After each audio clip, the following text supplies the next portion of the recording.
Good morning or good afternoon, and welcome. The calendar is poised to turn. Soon, the digits will roll over, marking the beginning of 2026.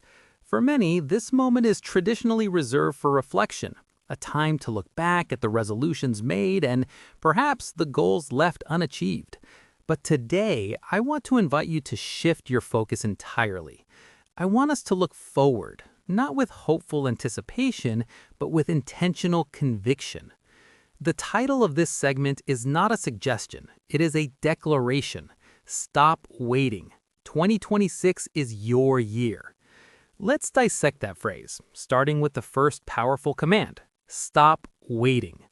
Waiting implies a state of passivity. It suggests you are paused, relying on external circumstances to align, for the perfect moment to arrive, or for someone else to grant you permission to start. In the professional world, and indeed in the journey toward personal excellence, the perfect moment is a myth. The perfect moment is the one you create. Think about the projects you deferred in 2025. Was it the launch of that new product line, the pursuit of that advanced certification, the overhaul of your team's workflow? What was the underlying reason for the delay? Often, it wasn't a lack of resource, it was a reliance on anticipation, waiting for market conditions to be ideal, waiting until you felt 100% ready, waiting for a sign. 2026 demands a different posture, a posture of active initiation. This doesn't mean frantic, reckless action. It means disciplined courage. It means understanding that the best strategy often involves an iterative start. Instead of waiting to roll out a flawless, polished product 6 months from now, launch a minimum viable product, a robust, functional version in the first quarter. Get it into the hands of your users. Gather the data. Fail quickly, learn faster, and adapt immediately. The waiting phase is over. The doing phase must begin now. To stop waiting is to embrace the concept of good enough to start. Now let's move to the second half of our declaration. 2026 is your year. This is not based on wishful thinking, it is built on a foundation of clarity and structure. For 2026 to genuinely become your year, we must transition from vague aspirations to concrete objectives. The key differentiator between a dream and a goal is a plan.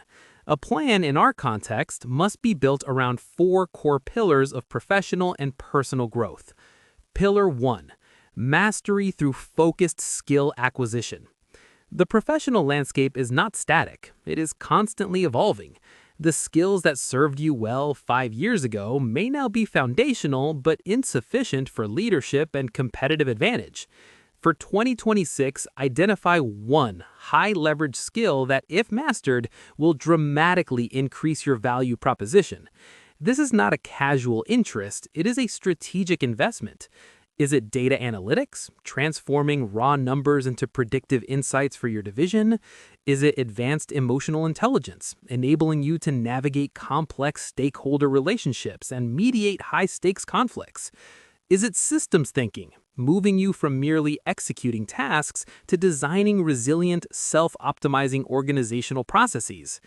To achieve this mastery, you need a structured approach. Dedicate 1 hour every day, the golden hour, to deliberate practice.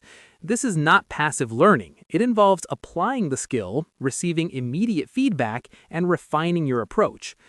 Action statement for Pillar 1. In 2026, I will dedicate 1 hour daily to mastering specific high-leverage skill, resulting in quantifiable professional outcome by Q3. Pillar 2: strategic network cultivation. Professional success is rarely a solo endeavor. It is deeply embedded in the quality and reach of your professional network. Yet, many professionals treat networking as a transactional exercise, something you do only when you need a favor or a job. In 2026, shift to a mindset of generative contribution. A powerful network is built on the principle of reciprocal value. Audit your current connections.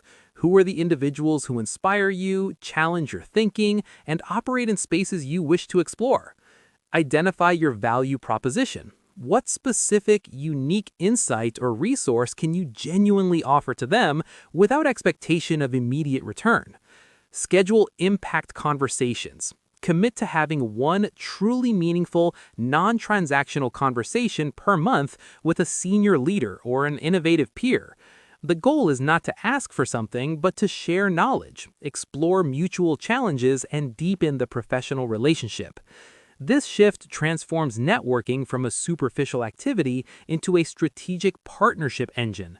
Remember, the strongest ties are those built not on mutual need, but on mutual respect and shared intellectual curiosity. Action statement for Pillar 2. In 2026, I will intentionally contribute value to my network by scheduling and executing 12 impact conversations with high-caliber professionals. Pillar 3. The power of defined professional boundaries. In our always-on world, ambition often leads to burnout and the professional year collapses under the weight of unsustainable demands. Making 2026 your year requires that you protect your most valuable resources: time, energy, and mental clarity. This is where the power of professional boundaries becomes paramount. Boundaries are not fences to keep people out. They are guardrails to keep your productivity in. The 90% rule. Learn to decline the requests, meetings, and projects that fall outside of your top 10% of strategic priorities. Say no politely, professionally, but firmly to anything that does not serve your stated 2026 goals. A commitment to one thing is often 100 rejections of other things. Scheduled deep work. Implement blocks of time, ideally 90 to 120 minutes on your calendar that are non-negotiable and protected from interruptions. Use this time exclusively for your highest impact, most intellectually demanding tasks. When you are in a deep work block, all notifications are silenced and you are fully dedicated to the task at hand. The transition ritual. Create a clear, formal routine that signals the end of your workday. It might be 15 minutes of organizing your tasks for the next day, a brief reflective journal entry, or a short walk. This ritual allows your mind to transition from on-duty to recharge mode, preventing mental spillover and protecting the quality of your rest. By establishing these disciplined boundaries, you are not working less, you are working smarter and with greater intensity. You are maximizing the output of your time, not merely the quantity of hours spent. Action statement for Pillar 3.